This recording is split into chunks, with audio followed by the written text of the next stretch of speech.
People like Bishop Tutu, Nelson Mandela, and I would certainly describe your state as a apartheid state, with different laws for people depending on their race or religion. For example, at checkpoints going into the West Bank, there's a channel if you're Israeli or European, and there's a channel if you're Arab. Just because you're Arab. If you came into Dáil Éireann and they stopped you and said, "Are you Jewish?" "Oh no, sir, you can't come in through the same entrance as Irish people or European people because you're Jewish," you would call that racism and apartheid. You practice that with your checkpoints and your military. Okay.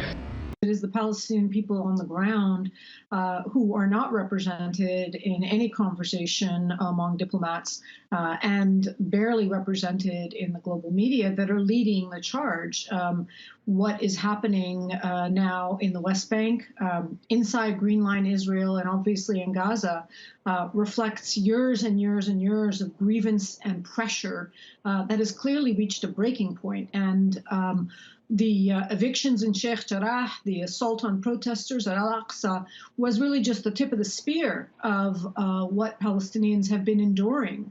And you're seeing that they have been provoked and things are increasingly out of control. And I think what's also out of control are the Jewish vigilantes that are terrorizing Palestinians and Palestinian families, on top of the Israeli military that is, of course, terrorizing the people of Gaza most dramatically and most directly. And even more blatant is the failure of the UN Security Council to act, is the fact that the United States stopped them from issuing a ceasefire resolution on Friday. I mean, this was Ambassador Thomas Greenfield, the new U.S. ambassador to the UN's first prominent action at the UN Security Council was to block a ceasefire resolution, to insist that all parties stop fighting.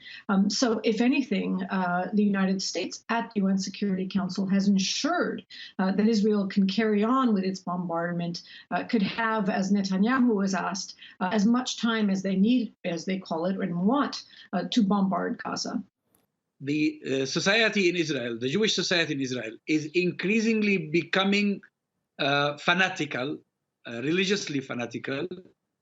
They want to take the mosques, they want to take the houses, they want to take the land. In other words, there will be no more Palestine or Palestinians. So what do you do in this case? In this case, you have to explode in anger, and this is what we are seeing. אנחנו גם מודפים בתוקף את הלחצים שלו לבנות בירושלים, ולצערי הלחצים הללו מתגברים בעת האחרונה. אני אומר גם לידידינו הטובים ביותר, ירושלים היא בירת ישראל, וכפי שכל עם בונה בבירתו ואת בירתו, גם לנו שמורה הזכות לבנות בירושלים ואת ירושלים. כך עשינו וכך נמשיך לעשות. Staff had been evacuated following warnings from Israeli officers. Israel says it was targeting Hamas military intelligence. Earlier, Palestinian officials said Israeli airstrikes killed 14 people, including 5 children, in a densely populated refugee camp.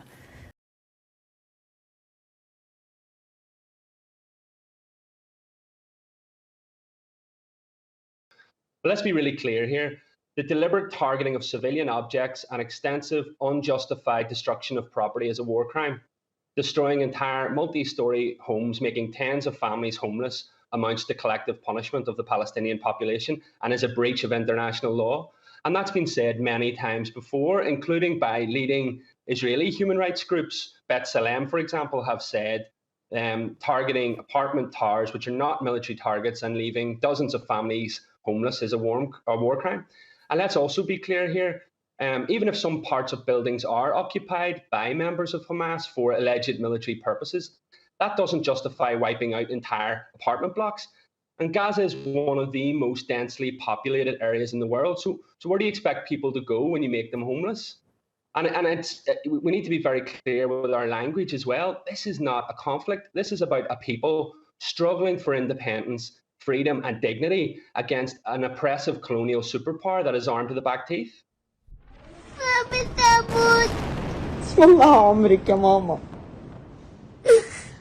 ما رح تموتي والله بإذن الله رح تضلك عايشة. ليه تموتي يا عمري؟ مين قال بدك تموتي؟ مين قال ماما؟ لا يا قلبي. خايفة تنهد الدار. لا يا ماما ما بتنهد الدار ما تقلقي. خايفة احنا كلنا نموت.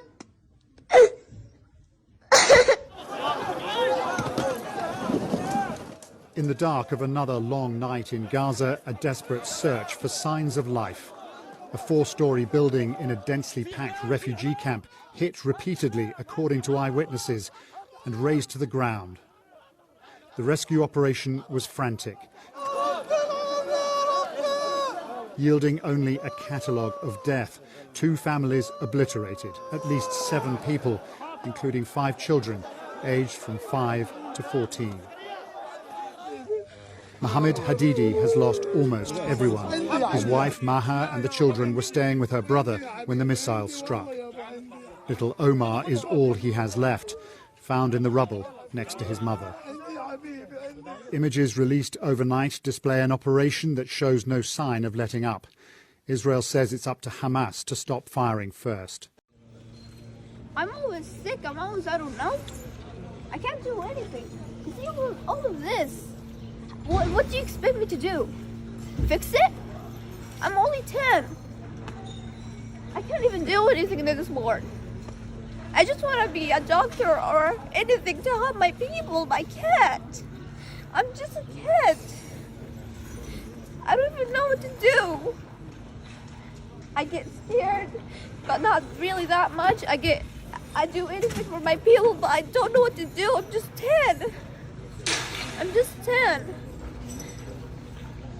All of this, when I see it, I literally cry every day, saying to myself, why do we deserve this? What did we do to this? My family said they just hate us. They just don't like us because we are Muslims. Why does Muslims act for you like that? We're just kids. You see all of the kids around me? They're just kids. Why wouldn't you just send a missile to them and kill them? It's not fair. It's not fair. Jason Lee in occupied East Jerusalem. He's the country director at the international NGO Save the Children.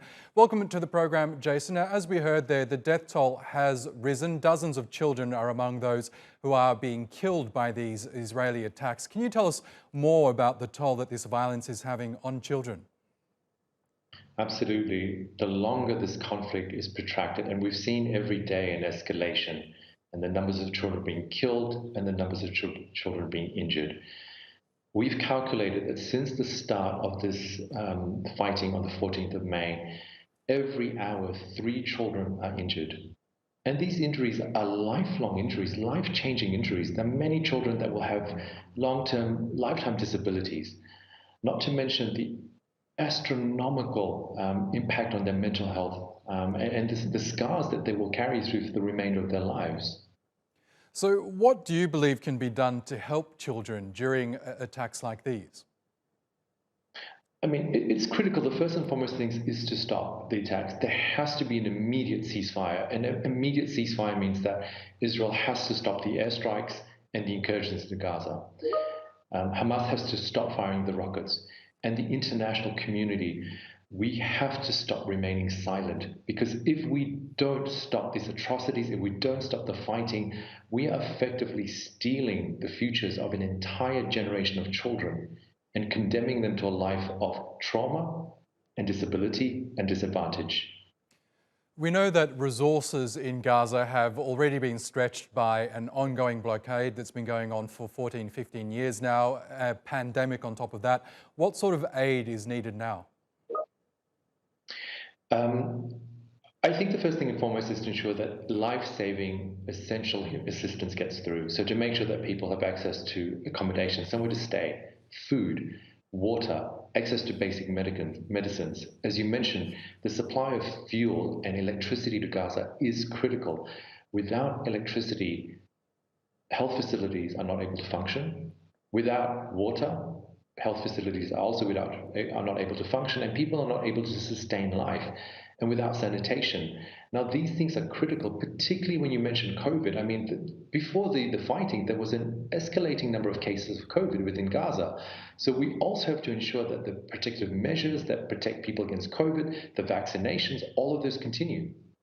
Yes, Maddie. هلا في صوت طيارة خفيشة العبي خفيش خفيش خفيش خفيش خفيش خلاص تعال تعال تعال تعال تعال تعال خلاص خلاص خلاص يا سارة خلاص خلاص خلاص يا بابا خلاص لا حول ولا قوة إلا بالله يلا خلاص خلاص يا بابا خلاص خلاص خلاص وين هلا راح للأسف خلاص. طبعا يا جماعة احنا هيك خلصنا فيديو اليوم لأنه مش حنقدر نكمل معاكم. هاي صوتها هاي صوت طيران. خلص يا بابا خلاص خلاص تخافيش. طبعا احنا اليوم خلاص خلاص خلاص خلاص بعيد يا بعيد. طبعا احنا خلصنا هيك خلاص يلا يلا جماعة احنا خلصنا فيديو اليوم. طبعا سامحونا. يلا قول لهم باي خلاص.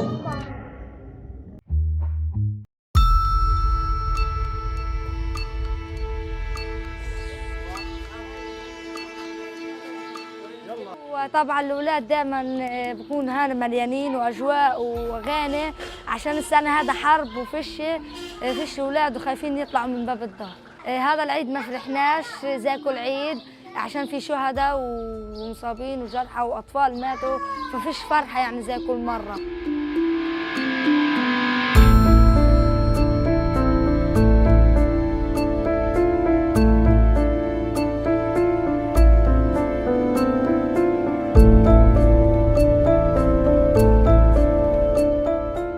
مش حلوة، في أطفال بخافوا يطلعوا بخافوا على حالهم، يعني في أمراض بقصفوا وهم ماشيين نص الشارع.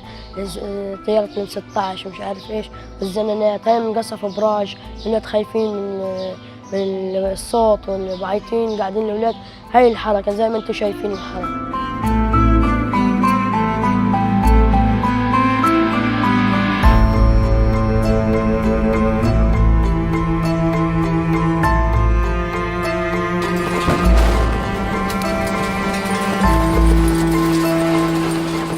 أجواء ما فيش. لا احنا يعني بنحاول نفرح الأطفال ونعيشهم فرحة العيد، لأنه ما بيعرفوش إيش اللي بيصير، بسمعوا دب وقصف، لكن لازم نفرحهم لأنه من الدين إنه نفرح وننبسط ونعيش أجواء العيد.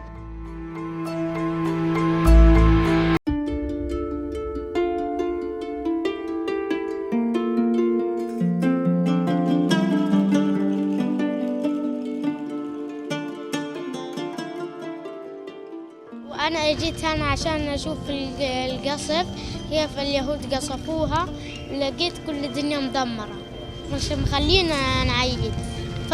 فجروا الدنيا مش عارفة وين أعيد أو المكان كله اليهود قصفوه.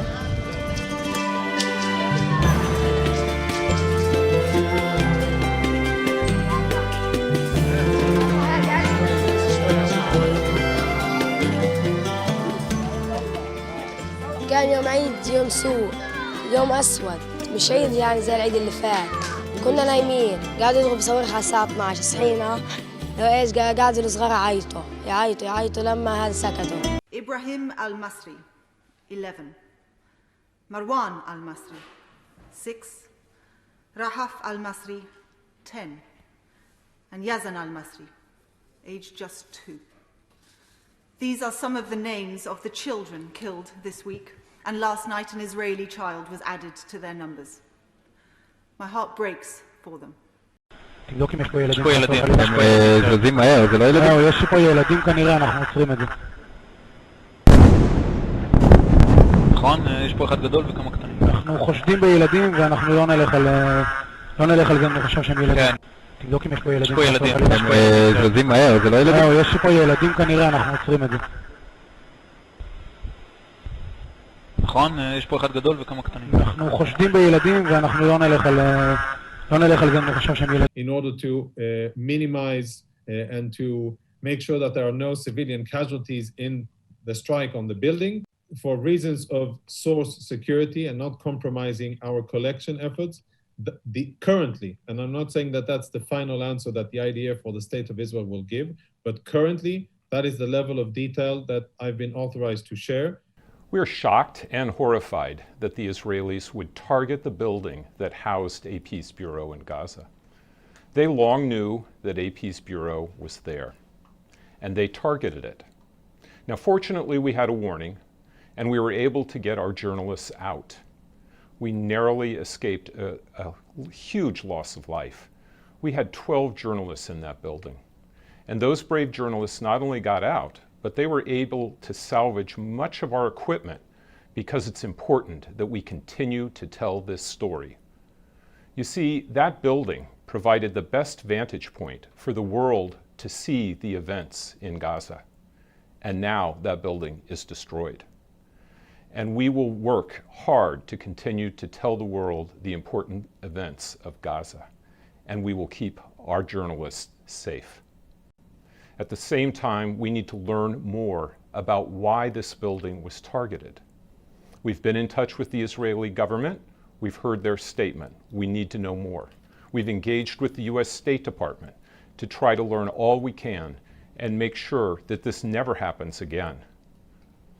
But these are early hours. We were very thankful that we did not have a loss of life, but these were very disturbing developments. Here in the background, you could see my colleagues. We were back to the rubble of the destroyed building. They tried to find or to pick up some of the usable equipments, hopefully that some of these equipments are usable. Also, our colleagues in Al Jazeera Arabic, they started reporting immediately using Plan B. Also, we could see people returning back to their destroyed apartments, looking for precious and important things. Could be documents, could be jewelry, could be like one of the neighbors who said that he came back to look for some paints that his daughter have been doing and painting, because these paints and other things carry lots of memories for each family. We had to leave everything behind us, including our memories, including our years of work, including the archive that that carries lots of experience, lot of important material that we can use. This is an Israeli attempt to shut our mouths in Gaza and to ban the media from telling the truth. So far, this is, and of course, lots of other independent related association, including also the governmental press office. They condemned this the attack on Al Jazeera office or on this in our building, and other media outlets as well, because also we 3 days ago they hit another building which was right behind our office, which is Al Jawhara, where there were more other international and local media offices as well. So there is, we have received lots of sympathy also from other Palestinian journalists and other Palestinian media groups. They all, we received phone calls from many of them, even offering their help to keep us on air, to keep us reporting. I've been working in this office for more than 10 years, and I have never seen myself, and even I asked my colleagues, if guys you have seen anything suspicious. They all confirmed to me that they have never seen any of related or military actions or military aspects, or any of the fighters even coming in and out. In our building, we have lots of families that we know for more than now 10 years living together. Almost we meet each other every day in our way in and out to the office. On the other hand, okay, the Israelis say that they have concrete evidence of military activity inside the building. This is an 11-floor building, and they have one of the most advanced technology for military technology. So if they have this concrete evidence, I'm not telling them to bombard it or to fire it, but why didn't they just hit this apartment or this facility that they claim some militants are using it? Why they had to destroy 11-floor building and keep tens of families without shelters in the streets? So they could simply, from the military or from the logic point of view, they could simply hit these facilities or these offices or these apartments that they claim they were used by fighting groups or for military purposes. Nearly every person I speak to, in fact, every person I speak to, does not feel safe where they are. They don't know if a rocket is being launched from behind their home, that their area would be targeted. People are talking about organizing their mother, their father, their family to go to a place where they might feel safer, even if they don't know that that is true. In Israel, totally empty. It was eerie quiet because people had rushed to supermarkets to buy groceries, and to run back home because Hamas had announced an independent rocket attack. A fear of Israeli bombardment.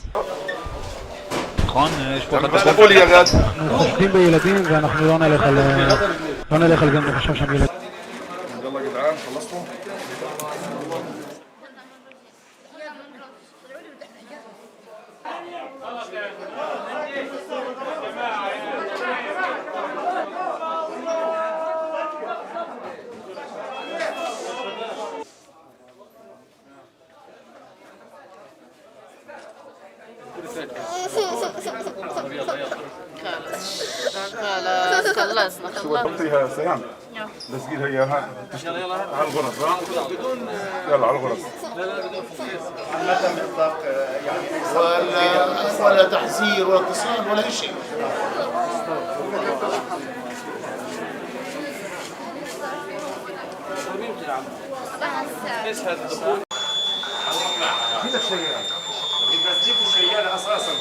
ندعو المجتمع الدولي إلى التحرك العاجل لرفع أداء العدوان عن قطاع غزة ورفع المعاناة عن أبناء شعبنا ورفع الحصار وكذلك أيضا الإمداد العاجل للمنظومة الصحية بالأدوية والمستلزمات الطبية.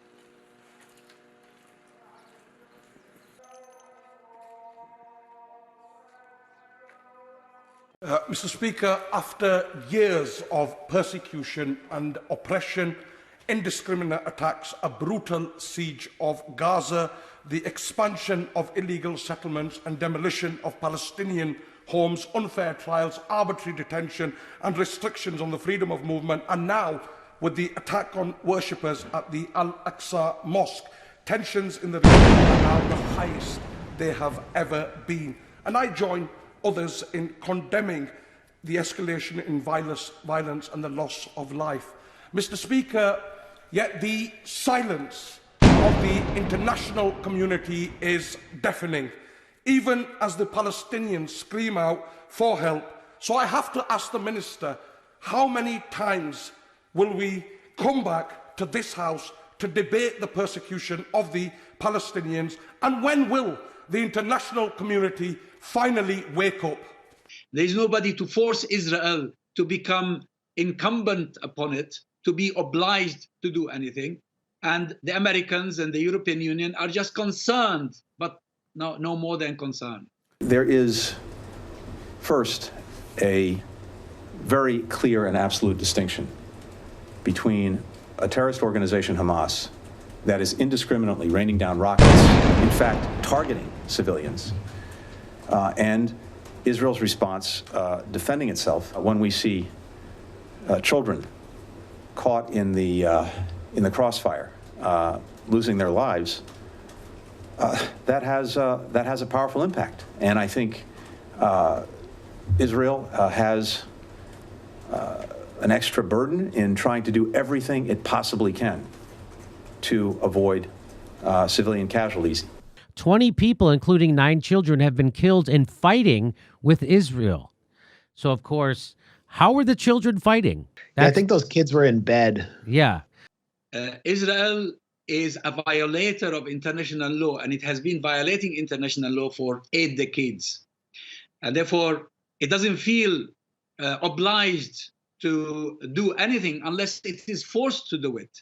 And I'd like to remind everybody that in 2012, by the way, this is probably the fourth such huge explosion of confrontation. We had the 2008, 2009, then we had 2012, 2014, and now 2021. These are the major ones. What's your message to the people of Palestine? They should know. We feel very shame what's going on there, especially they're doing everything in our name.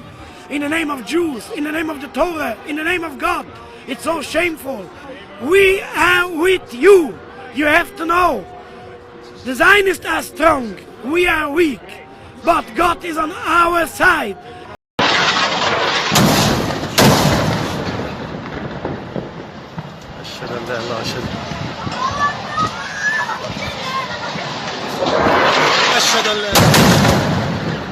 I've come to support humanity. In reality, we didn't accept apartheid in South Africa, so why are we accepting apartheid in Israel and Palestine at the moment?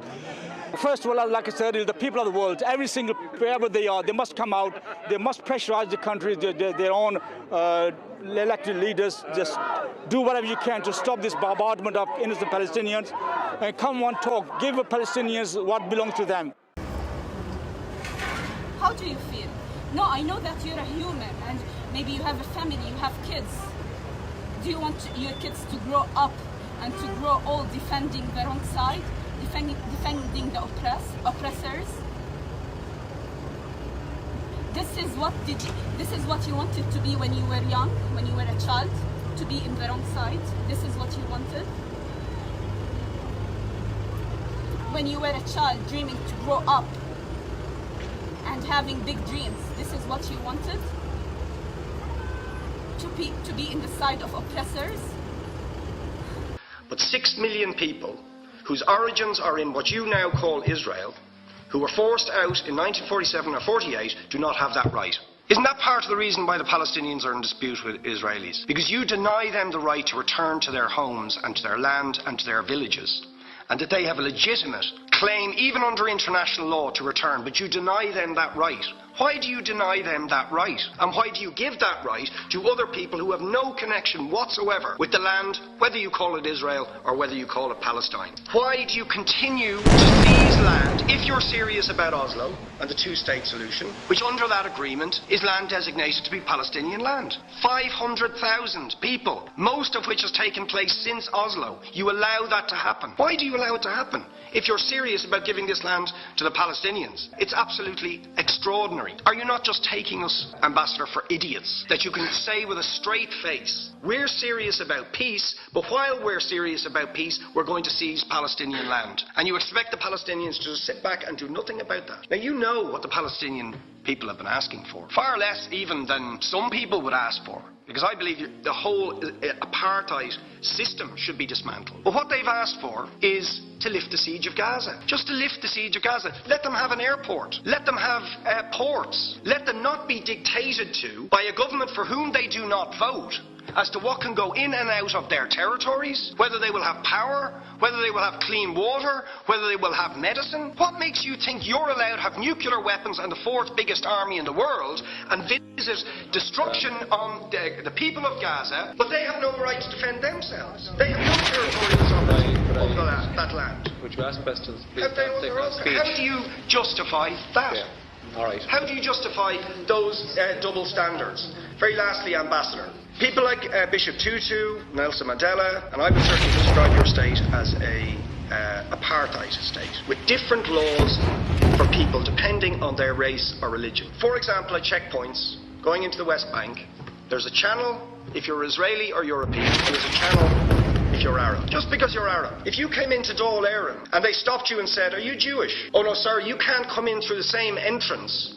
as Irish people or European people because you're Jewish, you would call that racism and apartheid. You practice that with your checkpoints and your military barriers and your apartheid wall. How can you justify? Israel says that it disengaged from Gaza in 2005. Therefore, it's no longer occupied.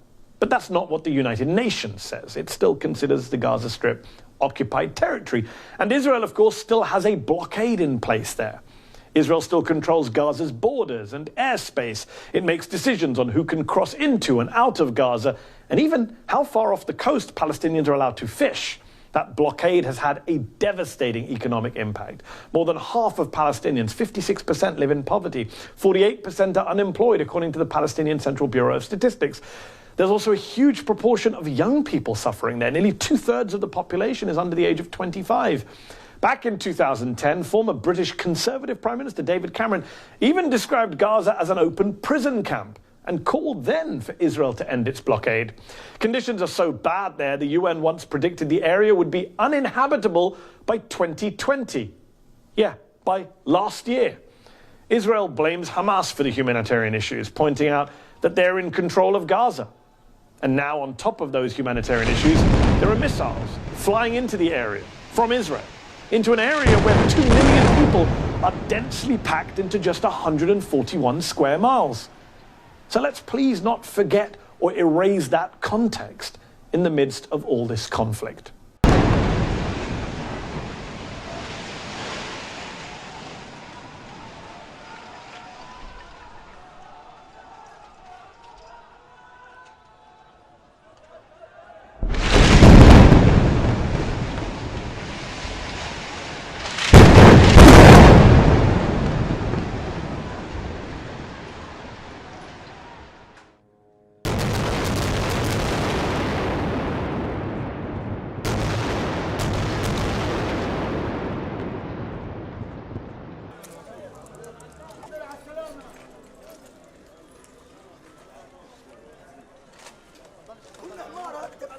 ايش بحكي جريمه هذه، ايش جريمه هذه؟ ناس مدنيه مرة في قلبها، مرة وولادها في قلبها، وواحد حلق وواحد واعي، هل انقصفوا؟ لا انقصف مقاوم ولا انقصف واحد مسؤول، احنا مدنيين نايمين في دورنا. I'm Yumna Sayed. I'm a journalist from the Gaza Strip. I'm a mother of 4 children. I have come today to do my job as a journalist to bring you the reality of what is really going on here in the Gaza Strip, away from what the Western media and the Israeli media is actually showing the world.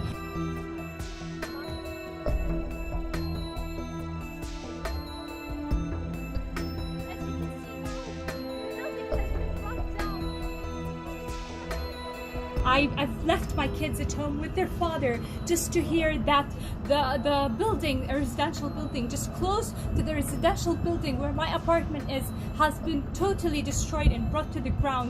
There has been a massive destruction in our building, in our apartments, and my kids and my husband have all gone out to neighboring friends at the end of the street of where we live. I'm still here in the office doing my work.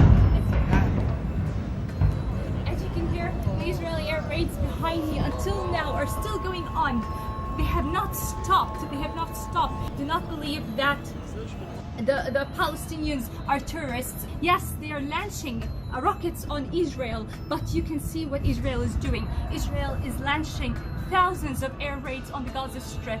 This tower that is being targeted right now, Shirk Tower, it's a tower that homes most of the media offices, and the only reason why Israel is actually targeting such a tower, just like a Jawhara Tower, which is also media, was housing media offices, this is only for one reason: to block the truth from the people of Gaza and not to bring it out to the world. So I just wanted to tell you this before I move from here now and try to go home, to get home to my kids and my husband. I'm sending a message to the world.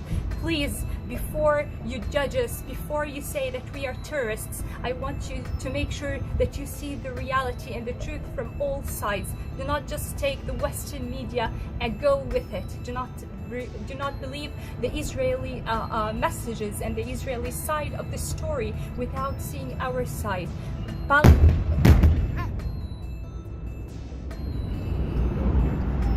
As you can see now, the building has been brought down. It has been fully destructed.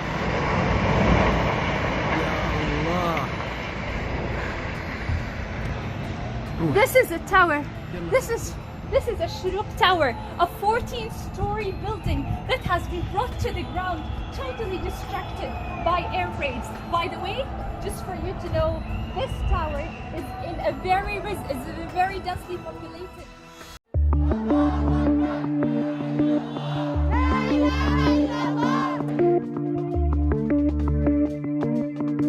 It is a matter of ending the occupation and recognizing that what is happening in Palestine is apartheid, not compared to South Africa in terms of international law. Every year it's the same thing. No one is putting a stop to it.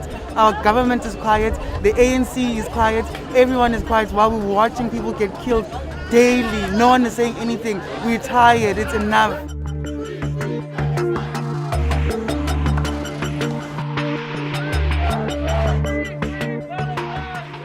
Nelson Mandela's South Africa stands by you. We condemn Israel's criminal actions.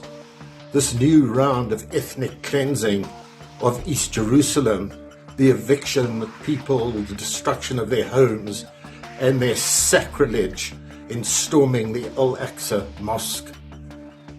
We stand with your resistance, as in South Africa, the people's resistance supported by international solidarity in your just cause will see you win your freedom.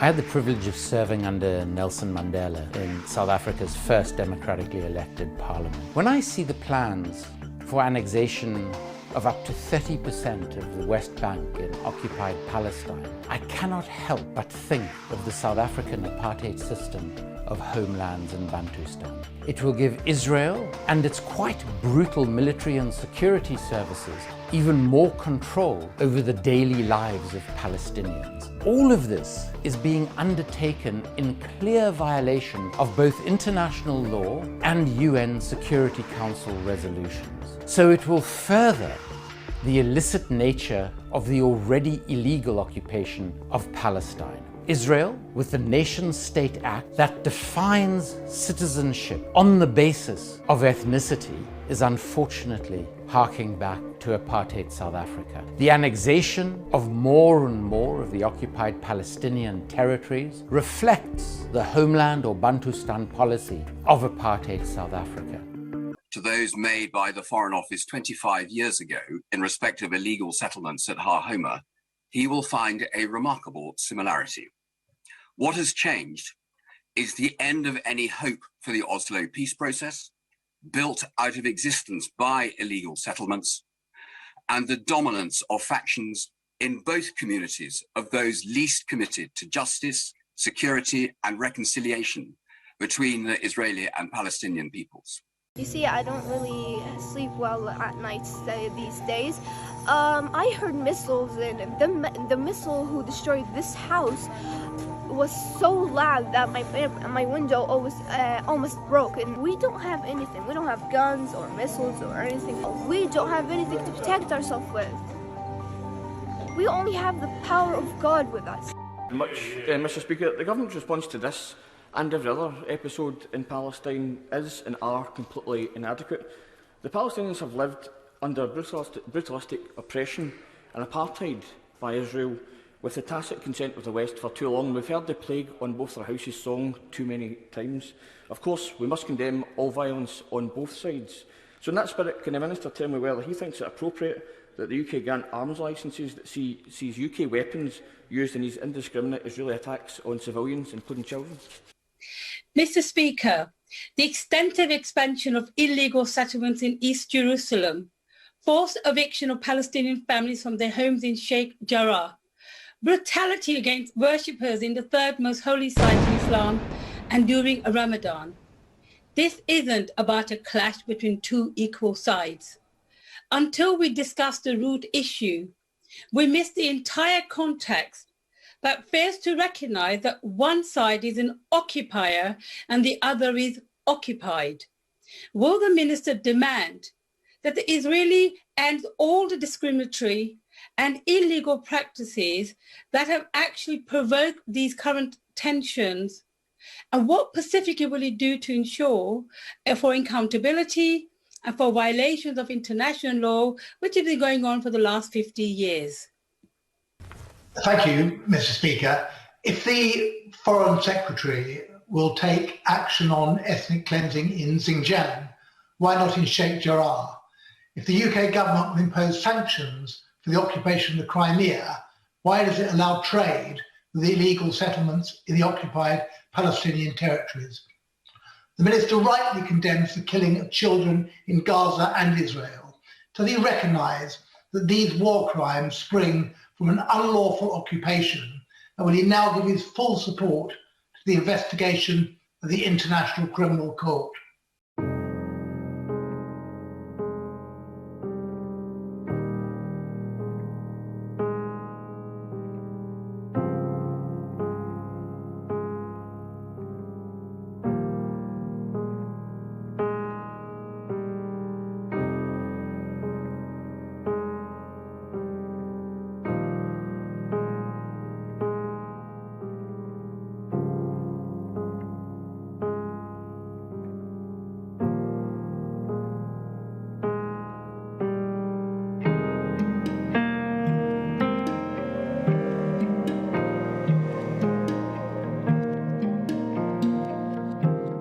And so someone named Editing the Gray Lady has been following the New York Times they're changing the words.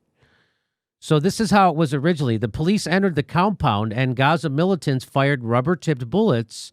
Anger was already building in response to rockets towards Jerusalem, and the looming expulsion of several Israeli police fought with Palestinian families from their homes, protesters in the city, and escalate. So do you see the stuff they're cutting out?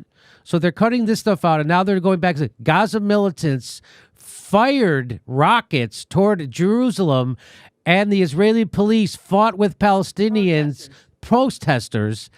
So do you see what they're doing? So that's, and so this person says every day it's more and more painful that this account isn't satire. You know, the Israelis killed 13 people just now, you know, including maybe 5 or 6 children. Do you condemn that? Do you condemn the killing of children? Saeed, I'm asking, do you condemn the killing of Palestinian children? Obviously, and these reports are just emerging, and I understand, I was just speaking to the team, I understand we don't have independent confirmation of facts on the ground yet, so I'm very hesitant to get into reports that are just emerging. Obviously, the deaths of civilians, be they Israeli or Palestinians, are something we would take very seriously. Your answer, you're going to know as soon as I read what your answer was, that there's a big problem with it. You said, well, not a problem, it just doesn't answer the question. We believe that it, meaning the right to self-defense, applies to any state. Well, you see the problem, right? Yes? Do you want to? Do you regard Palestine as a state? I wasn't referring. referring. Do you think you don't but in the context of the ICC and the UN. So are you saying that you do not, if it applies to any state, are you saying that Palestinians don't have a right to self-defense? I was making a broader point not attached to Israel or Palestinians in that case. So they do have a right to self-defense. Matt, I'm not in a position to debate the legalities from up here. What our message is one of de-escalation. Yeah, I remember in 2014, there was the beach massacre was one of the first massacres of the assault on Gaza, and basically a bunch of young men were on the beach in the Gaza Strip, and they had set up a screen and some chairs to watch the World Cup, and an Israeli missile struck and killed them, and I think like 12 were killed, lots of injured, and the New York Times headline was something like an Israeli missile finds beachfront World Cup watch party. Like it found them. Like it got lost on it was like on a Birthright Israel trip, and it got lost and just found them. Like, where can you guys help me get back to my hotel? Yeah. So I mean, there's a long tradition at the New York Times, and everything in mainstream U.S. media refers to stone throwing Palestinians and a nuclear-armed versus a nuclear-armed military rampaging through their holiest religious compound with sound bombs and tear gas as clashes. They don't really have another way of describing it. They're so afraid.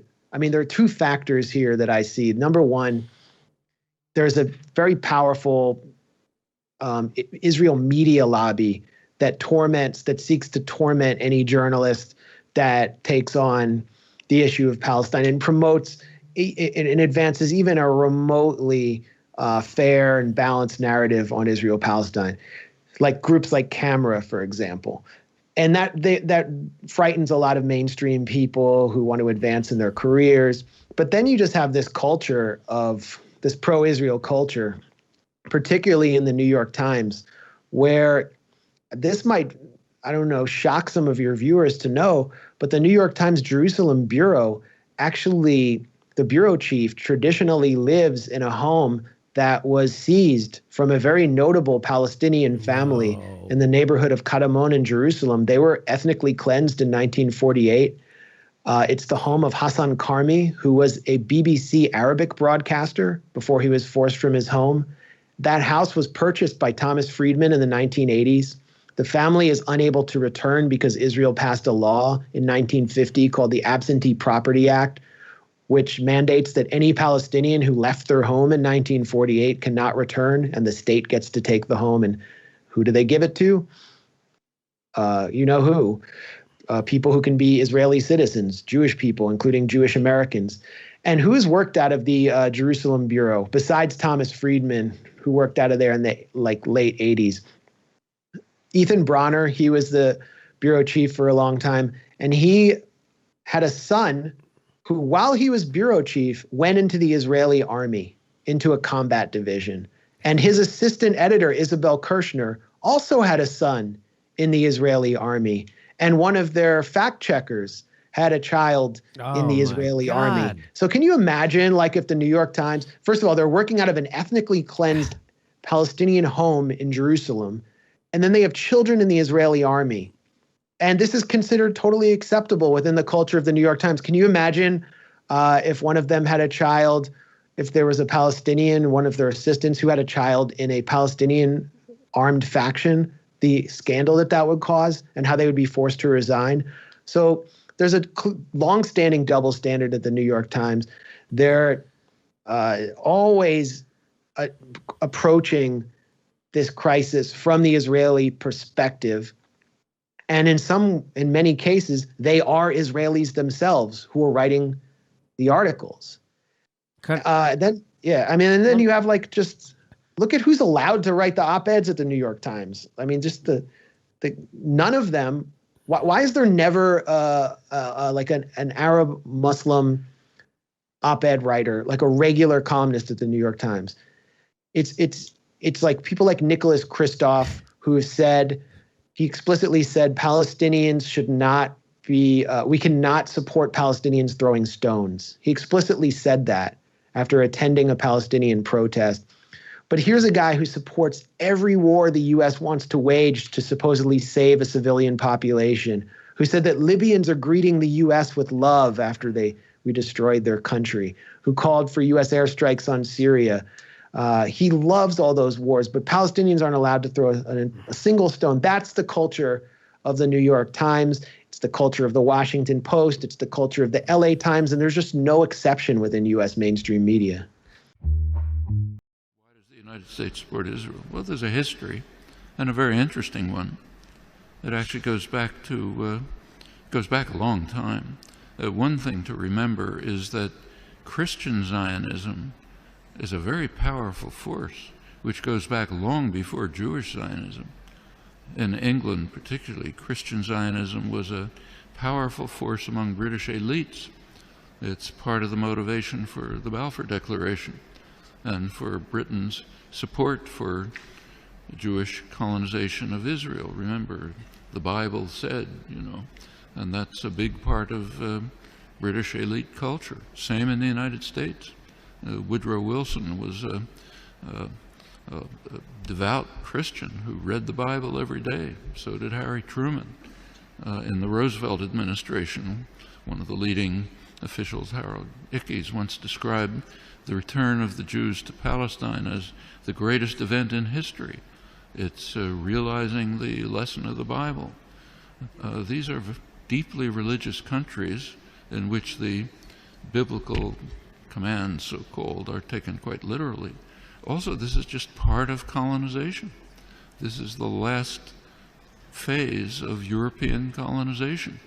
And notice that the countries that are most strongly in support of Israel are not just the United States. It's the United States, Australia, and Canada, the offshoots of England, Anglosphere sometimes called, unusual forms of imperialism. These are settler colonial societies, societies in which not like India, not like the British in India, say, societies, South Africa was a little like this, or Algeria under the French, settler colonial societies in which the settlers came in, essentially eliminated the native population, also driven by religious principles, very religious groups driven by Christian Zionism. Those are major cultural factors. There are also significant geostrategic factors. You go back to 1948, there was actually a split between the State Department and the Pentagon in the United States over how to react to the new state of Israel. The State Department was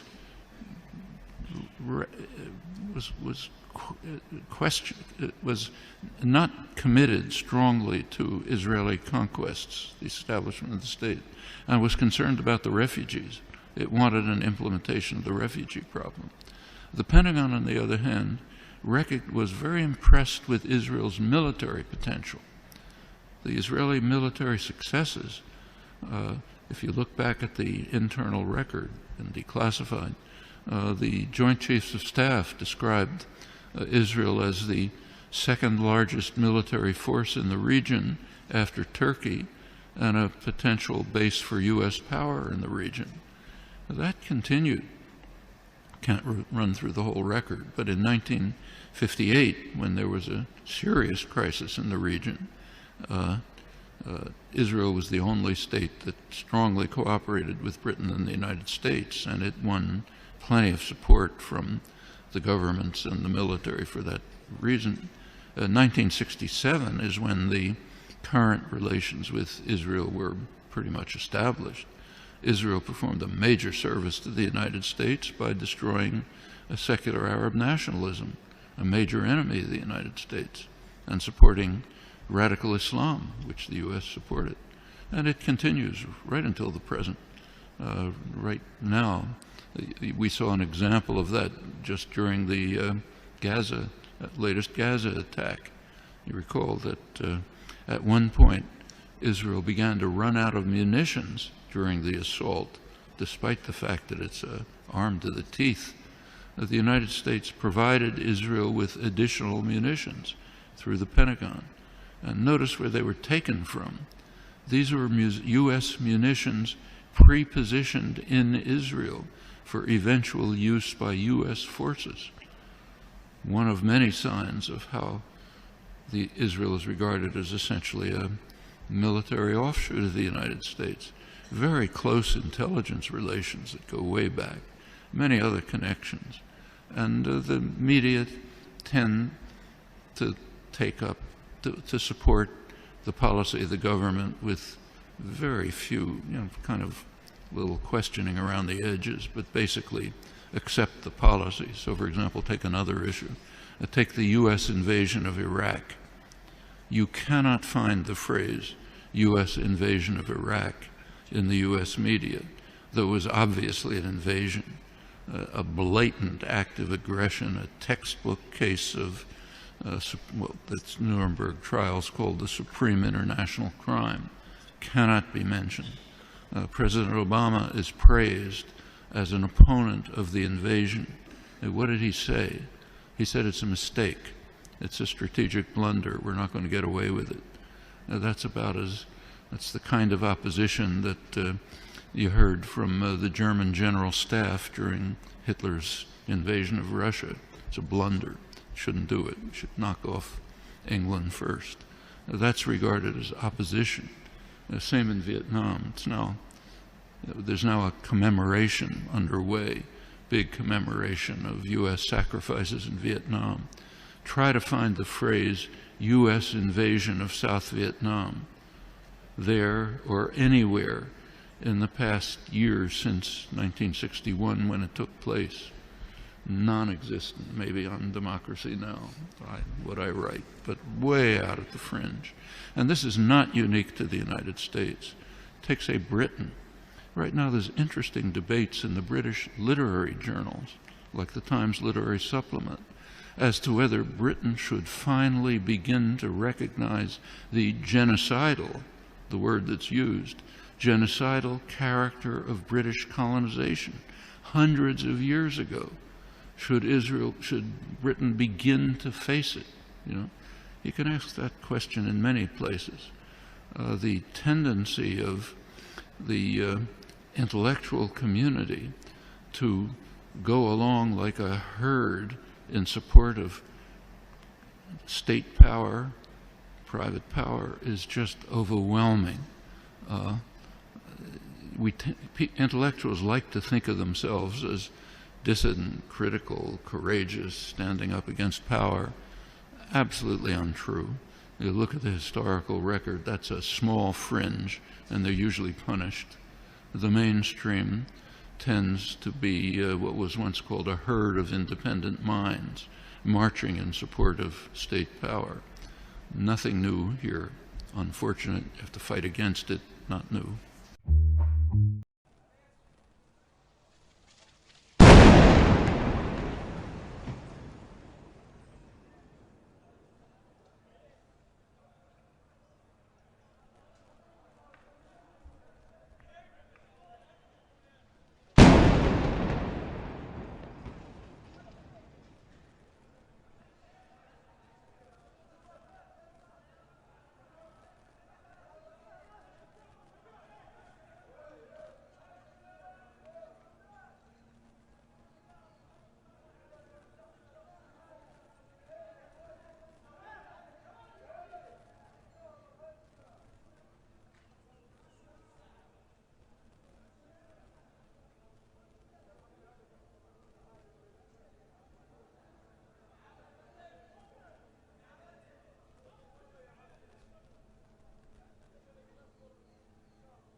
الشروط كيف؟ مش والله على حد استنى نشوف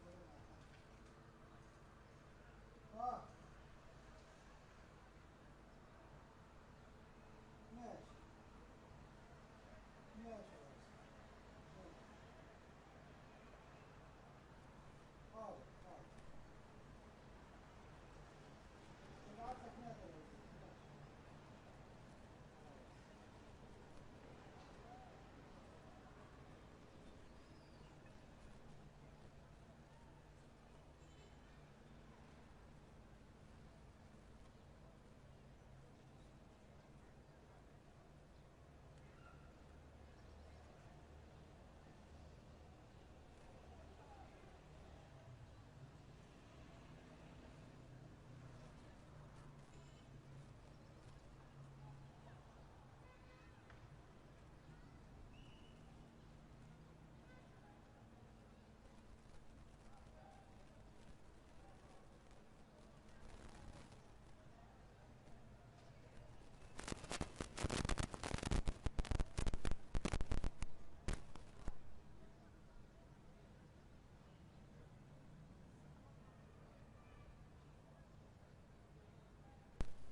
طالع في تاكسي ومروح يعني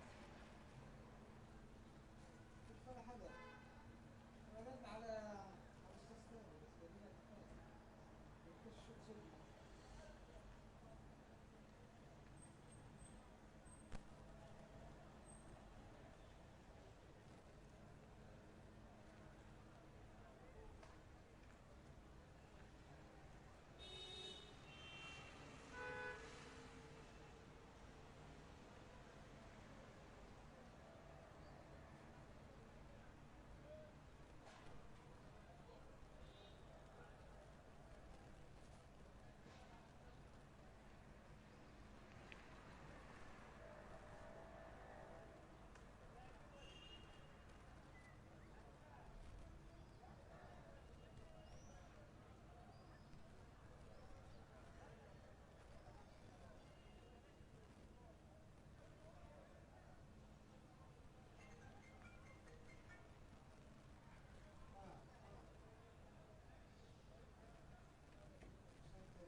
Papa